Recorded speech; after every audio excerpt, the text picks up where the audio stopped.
Hello all, it's the real Honkmaster69 and welcome to my first long-ish Clone High video. I'll be sharing all the evidence of Topher being gay that I've found while rewatching Clone High Season 2 maybe like 5 times. We're going to be going in episode order, skipping just a few episodes because Topher doesn't really show up in all of them. Disclaimer! I am not saying that men can't be flamboyant and straight, but in this video some things are going to be a little stereotypical to get my point across. This is not meant to offend anyone, I'm just trying to get every possible piece of evidence out there. With that being said, let's start with... drumroll please... character design.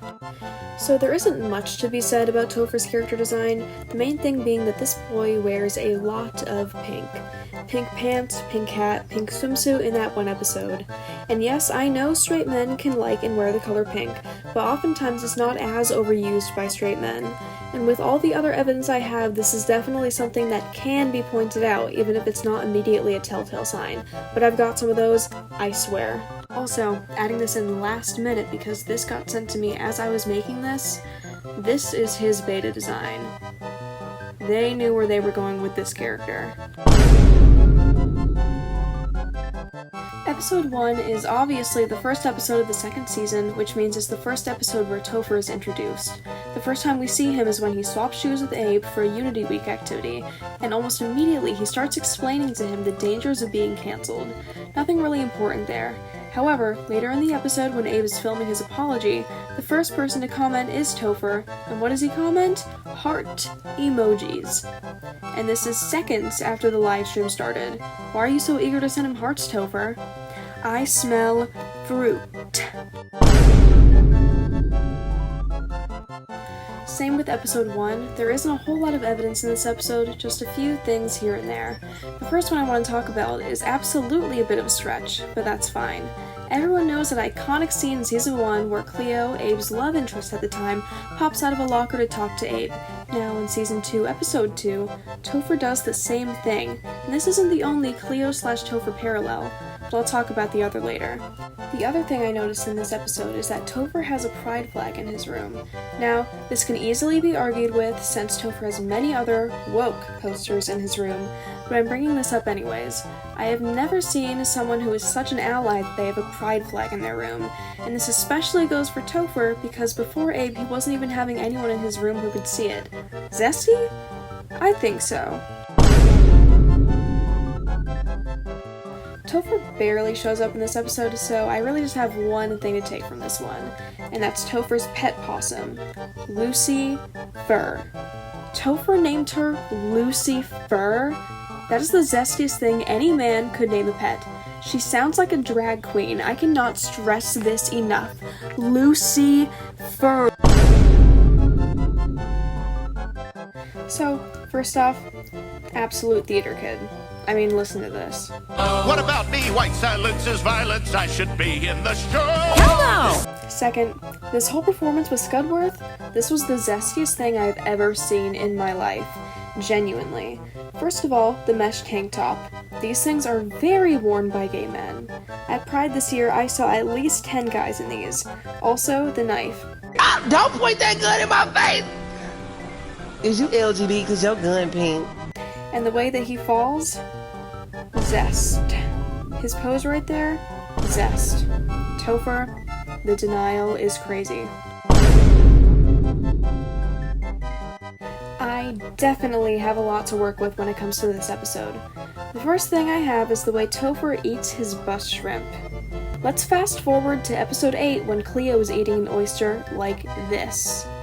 That's an innuendo, right?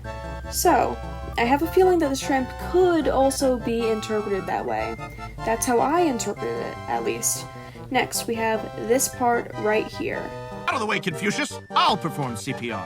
As a woke straight male ally, let me put my lips on this unconscious black woman to show how woke and straight I am. Ugh. Now, when I first watched this, I was genuinely upset because since the beginning of the series I strongly believed that Topher was a gay man. But now I am super happy this scene exists because it just provides more proof. Topher feels the need to prove how straight he is, which is weird. It wouldn't be as weird if he just said he wanted to prove how woke he is, but no, he wanted to prove how straight he is. Doesn't that seem off? Most people don't want to prove how straight they are unless they aren't really straight. Also, his username on FlipFlop is Topher69. I don't know who he thinks he's topping, but it's not women. Lastly, he faints like this. Zest Fest? This episode absolutely broke me when I saw it. I hated all the events that happened in it, and it made me deeply upset. But now, it's one of my favorites, because I feel like without this episode, there wouldn't be as big of a chance of Topher being a fruit. This episode starts with a funeral for Joan F. K, and Topher looks seriously sad during this funeral. Later in the episode, Topher tells Abe that he likes Joan, so why would he be upset about their breakup if he likes her? He wouldn't be. And he is not sad because now Abe has a chance to take her from him, because it's not until later in the funeral that he actually finds out that Abe likes Joan. And he sounds heartbroken when he finds out. Wait, you like Joan?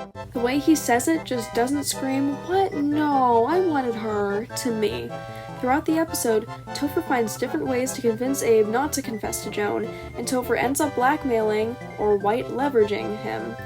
But to me, the way he says this sounds so unserious. Because my true crush is Joan. I feel like most love confessions in the show are way better, and not just straight up jokey. Not only that, but he does not like Joan. He has never talked about her, he only looked at her maybe once, and this is their only interaction. Queen, take a royal selfie with me! There is absolutely no way that he likes Joan.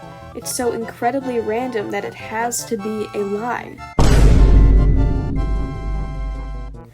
I stayed up the entire night because of how anxious I was for this episode to come out. And honestly, I loved it. My biggest fear was that they were going to provide more proof of Topher liking Joan, but they didn't. Instead, there was a ton of new proof for the theory that Topher secretly likes Abe. First, when Joan is asking for someone to sign her yearbook, Abe volunteers immediately, and Topher gets him to not sign it by using his white leveraging. But Topher didn't offer to sign it like I feared he would. Instead, it was just left at Abe leaving. Throughout the episode, Topher also uses the white leveraging to get Abe to carry him on his back the whole episode. I don't even have to go into depths on this one. Come on. The evidence that I like the most from this episode is that when Joan, or what they think is Joan, is in trouble and calling for help, Abe and JFK freak out because they actually do like her. Topher, on the other hand, doesn't care at all. I also need help. My name's Joan. That's Joan! My Joni!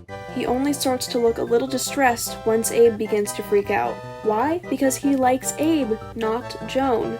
Also, this Let's Ride scene is yet another parallel with Season 1 Cleo.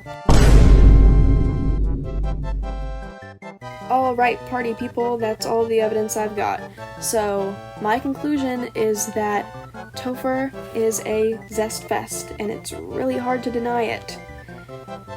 Well, I guess it's kind of easy to deny it because a lot of people do, but still.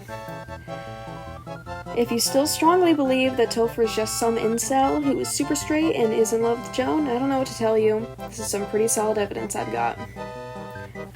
Bye.